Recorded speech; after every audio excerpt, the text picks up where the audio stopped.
came. This morning I'm going to talk to you about my lifelong passion of Dutch oven cooking. It started in the mountains of Colorado about 13 years ago.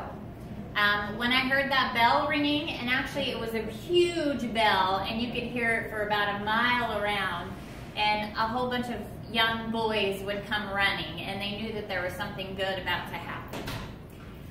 This demonstration today is intended to provide you with information about how to cook in a Dutch oven, and also to let you test for yourself how delicious it can be. In June of 2004, I had the pleasure of spending a week with a guy named Red McDonald, and he's the author of a cookbook, Dutch Oven Cooking at Soaring Eagle.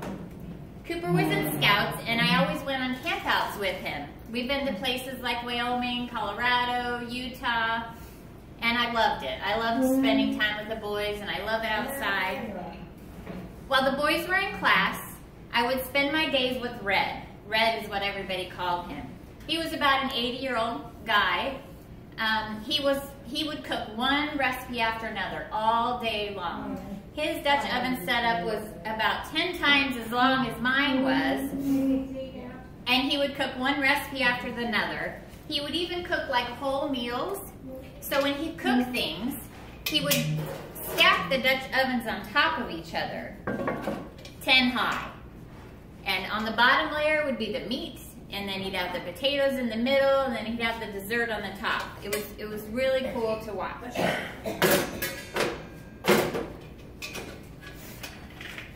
So, when he was done cooking things, he would ring the bell and the boys would come running, and he'd give them all a taste of what he had cooked. I learned so much from him that week. I spent the whole week with him, from the time I got up to the time I went to bed. And since then, I've still been cooking in a Dutch oven 13 years later. In this demonstration today, you will learn how to best cook in a Dutch oven, and also you'll get to taste some delicious food. We are going to start with choosing your Dutch oven wisely. Most people prefer an iron with legs, so you can see the legs on here, and that gives you room to put the coals underneath the bottom. You can also get a Dutch oven without the legs and without the handle, and it just goes directly in your oven. A lid with a lip on it. You want sturdy walls that are uniform, and you want a handle that moves and is very sturdy, because this is really heavy, and once you put a whole pot of something in here like stew, it gets even heavier. I'd say it probably weighs 15 pounds. Other things you should have is a lid lifter, which is right here. So this, once your Dutch oven's hot, of course, you don't want to touch it, so you just lift the lid off with this lid lifter. You should have tongs. These are what you grab your coals with to place them on your Dutch oven. You should have a lid. This keeps the lid off of the ground. So when you're wanting to do some things in your Dutch oven, you just set this on the ground and you put your lid on there, and that keeps your lid from getting dirty.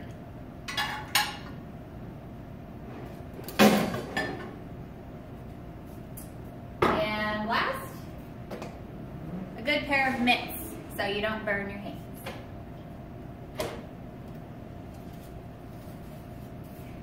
Now that I've informed you about how to choose your Dutch oven, let's talk about cooking techniques. There are many different ways to cook in a Dutch oven. The first thing you can do is you can roast in it, and that is a 1-to-1 ratio. So for every coal you put on the top, you put a coal on the bottom as well. And that's called roasting. Baking, so if you're doing breads or cinnamon rolls, anything with bread in it, that is going to be a 1-to-3 ratio. So 3 coals on the top versus 1 on the bottom. You're going to put more than that on there, but that's just the ratio that you go by. And the reason that you do that with breads is because the heat is closer to the bottom. Like your breads aren't going to rise as fast. So if you put more coals on the bottom, the breads tend to burn on the bottom quicker if you add more coals in that. So baking, 3-to-1 ratio. Frying is all on the bottom, or boiling is all the coals on the bottom and none on the top. And stews and simmering, you have more on the bottom. It's a 4-to-1 ratio, so more on the bottom than on the top, a 4-to-1 ratio. What a lid can do. You can turn a lid upside down and use it for a griddle. It's got kind of a bowl shape to it. So it's a real, you know how when you use a flat griddle, your pancakes kind of tend to go off the side sometimes? This keeps them nice and circular. You can do bacon on here, you can do eggs on here. You can just turn it over and use this as a griddle. You actually can cook something in your Dutch oven and be cooking on the top a griddle. So if you want to put your bread in the bottom, and then you can put your griddle stuff on top and bake it at the same time.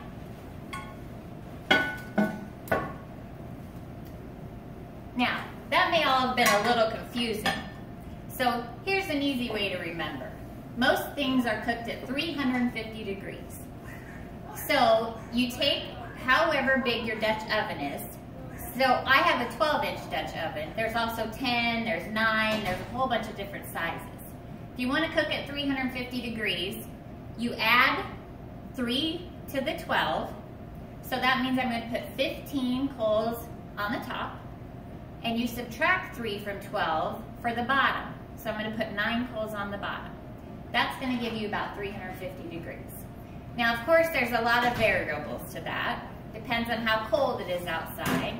It depends on how windy it is that day. My parents got me this table for Christmas one year, and it's got a nice lip around the side of it. So I try to face my table so the wind is blowing in it, so I don't have the wind factor as much. You can raise or lower the temperature by adding a coal about 20 degrees. Each coal is about 20 degrees.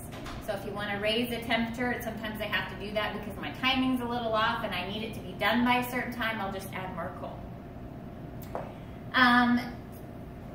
Next, I'm going to tell you the do's and the don'ts of Dutch oven cooking. So you always want to preheat your oven when you are baking any kind of bread. You can do that just by putting a couple coals on the bottom and on the top, because you don't want to put that yeast in a cold Dutch oven or it may not rise like it's supposed to. You need to spin your lid 15 degrees about every 15 to 20 minutes. And grab this and spin the bottom about 15 to 20 degrees. And the reason for that is you want to avoid any hot spots with the coals.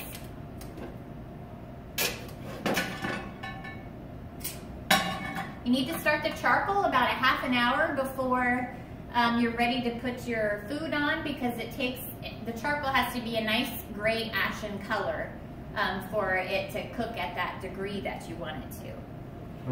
You want to make sure that you take the lid off when you're doing baked goods after they're done, because the steam in there, if you let that all sit in there, it's going to make your bread, pastry, whatever you're cooking soggy. So you want to leave the lid off for it to cool. You don't want to take the lid off while you're cooking. I know it's tempting to take the lid off and see how it looks, but it really takes the temperature down a lot and it takes your timing off quite a bit the more you open the lid.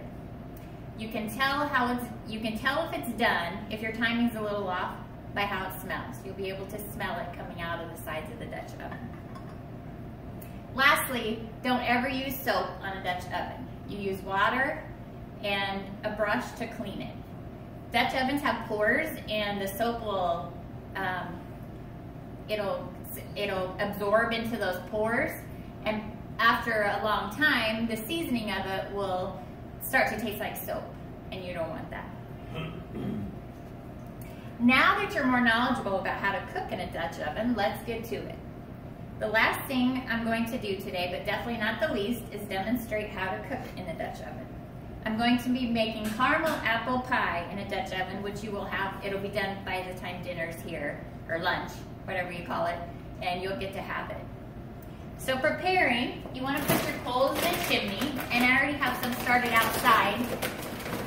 The reason I have some started outside is because it's going to take me 2 different chimneys full of coals to get 2 of these Dutch ovens done.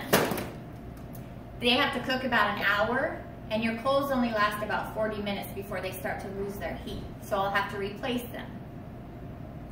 I have chopped apples. I've already, for time's sake, gotten some of my ingredients ready.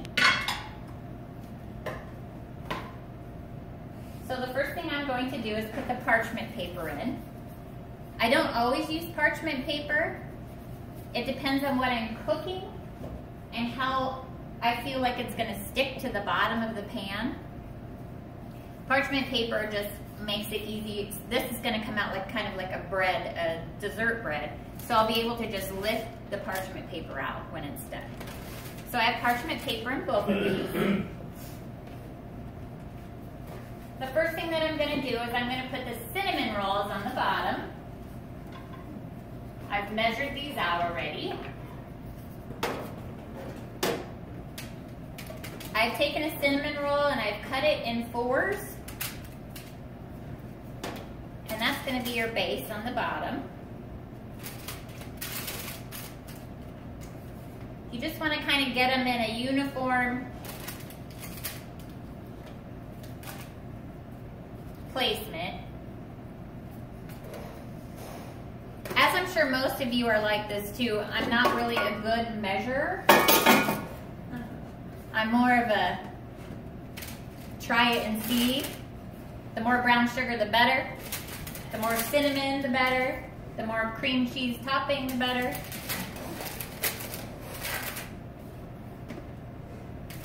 So first I add that.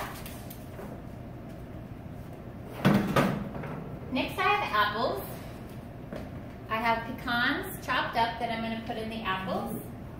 I have already, I have some graham cracker crumbs that are going to go in the apples.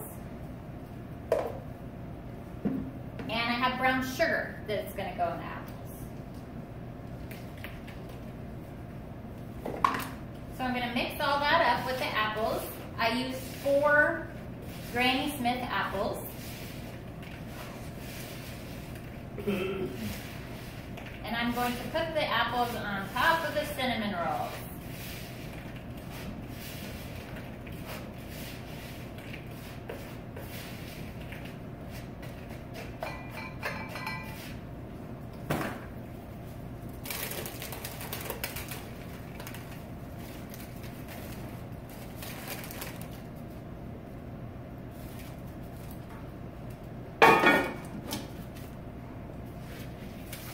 Evenly spread it over the top. The Granny Smith apples to this recipe make a really good, they're more tart, so they offset the sweet really nice.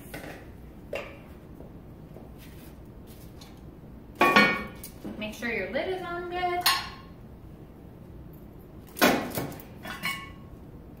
After these are done, they're going to bake about 45 minutes to an hour. After they're done, then I have cream cheese frosting and caramel that I mix together, and I pour it over the warm caramel apple pie. That sounds awfully good. Last step is enjoy. In conclusion, you are now more knowledgeable about how to cook in a Dutch oven. Select, cook, and taste the food. If you ever find yourself without a cooking oven, which I know most of you have in your lifetime earlier, you can still feed yourself with a Dutch oven for a small investment and some fire. I'm sure watching me prepare food in the Dutch oven maybe brought back some memories to some of you. I'm not sure if you've ever cooked in a Dutch oven, but if you did, I hope it did bring back some memories in your life. And I hope you took somewhat of a trip down memory lane. Now let's get to it. Thank you.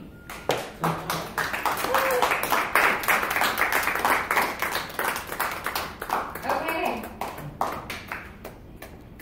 So this guy